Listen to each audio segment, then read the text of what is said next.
پاکستان کے دوسرے شہروں کی طرح اسلام آباد میں بھی برما کے مسلمانوں سے اظہار یکجہتی کے لیے نماز جمعہ کے بعد جماعت اسلامی دیگر سیاسی جماعتی تنظیموں اور وکلاء نے احتجاج کیا۔ احتجاجی جلسے کی صدارت سراج الحق کی جگہ مظاہرین نے بھی چینل 5 سے برما کے مسلمانوں کے بارے سے گفتگو کی۔ تفصیلات اسلام آباد سے ضمیر حسین ضمیر کی اس رپورٹ میں۔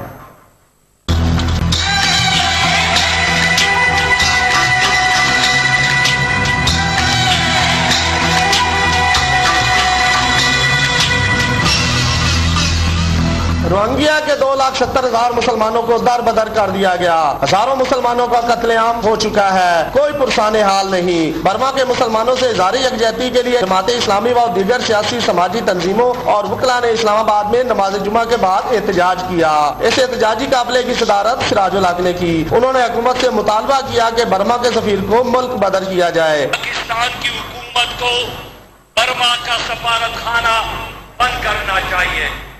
پاکستان کی حکومت کو برما کے سفیر کو نکالنا چاہیے، اور جو لوگ برما کے حق میں کھڑے ہیں، سپورٹ میں کھڑے ہیں، ان کے سفارت خانے بھی بند کرنے چاہیے۔ جبکہ مظاہرین نے چینل 5 سے خصوصی گفتگو کی۔ ہماری حکومت اب تک سوئی ہوئی ہے، انہوں نے اب تک اس کے سفیر کو بلا کے احتجاج بھی ریکارڈ نہیں کروایا۔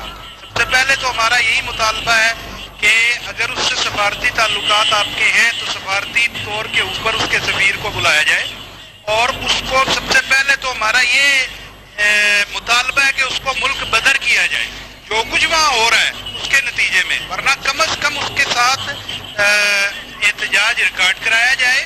56 ممالک میں 20 لاکھ کے قریب تقریباً برما میں جو لوگ ہیں ان پر مظالم ہو رہے ہیں۔ 56 اسلامی ممالک ہیں، اگر یہ 30 ہزار بھی تقسیم کر کے لے جائیں تو ان کی جان اس ظلم پر بچ سکتی ہے۔ لیکن میں سمجھتا ہوں بشمول پاکستان کی حکومت کے ہمارے فارن آفس نے آج اتنے دن ہو گئے برما کے سفیر کو فارن آفس بلا کے اسے احتجاج ریکارڈ نہیں کرایا۔ ذرا سی بات ہوتی ہے سفراء کو بلا لیا جاتا ہے۔ انہیں چاہیے کہ احتجاج ریکارڈ کرائیں اور کم از کم برما کے ساتھ اپنے سفارتی جو تعلقات ہیں ان کو ختم کریں۔ اقوام متحدہ اور دیگر جماعتیں اپنا کردار ادا کر کے مسلمانوں کو قتل و غارت سے بچائیں۔ جماعت اسلامی اور دیگر سیاسی سماجی تنظیموں نے آج احتجاج کیا، اور ایک ہی ان کا میسج تھا کہ مسلمانوں کے ساتھ جو ظلم و زیادتی کی جا رہی ہے وہ بند ہونی چاہیے اور عالمی طاقتوں کو اپنا کردار ادا کرنا چاہیے۔ کیمرہ مین راجہ سر کے ساتھ ضمیر حسین ضمیر، چینل 5 اسلام آباد۔